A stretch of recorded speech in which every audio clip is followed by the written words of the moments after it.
دوسری جانب چارسدہ میں پولیو مہم آج سے شروع ہوگی اور پولیو مہم جسے انتہائی اہم بھی قرار دیا جا چکا ہے چارسدہ کے لیے اور اس کے گرد و نواح مضافاتی علاقوں کے لیے. اور آپ کو ساتھ ساتھ یہ بھی بتاتے چلیں کہ آج سے اس کا پولیو مہم کا جو ہے وہ آغاز ہوگا اور سیکیورٹی کے انتظامات بھی سخت کیے گئے ہیں.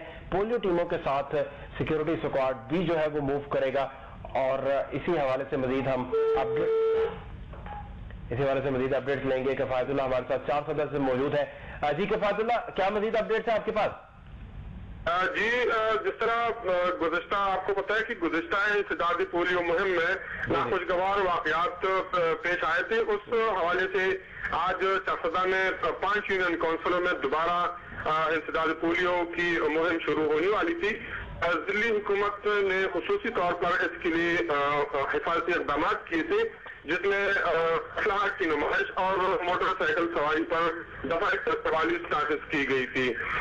اس کے علاوہ پولیس نفری کے ساتھ ساتھ ایس سی کو بھی کافی مقدار میں طلب کیا گیا تھا، لیکن لیڈی ہیلتھ ورکروں کی ٹیموں کے ساتھ جانے سے نہ صرف انکار کیا بلکہ وہ آج ڈیوٹی پہ بھی حاضر نہیں ہوئے، جس کی وجہ سے مہم کا آغاز نہ ہو سکا.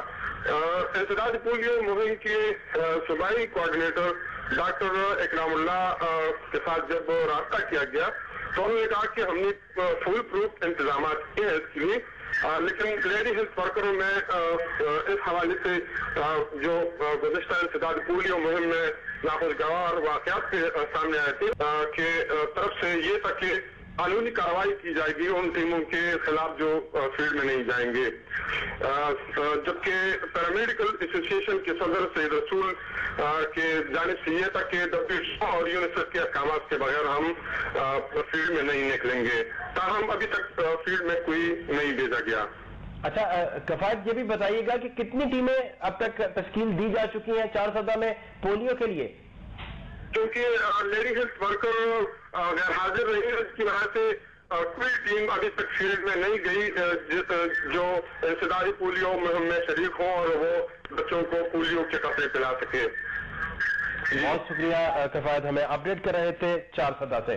چارسدہ میں پولیو مہم کا آج سے آغاز ہو چکا ہے اور ہمارے نمائندے کفایت اللہ کے مطابق ان کا یہ کہنا ہے کہ ٹیمیں تو تشکیل دے دی گئی تھی، لیکن ابھی تک اس کا اگر بات کی جائے تمام جو سٹاف کی تو وہ غیر حاضر ہونے کی وجہ سے سلسلہ آگے نہیں بڑھ سکا.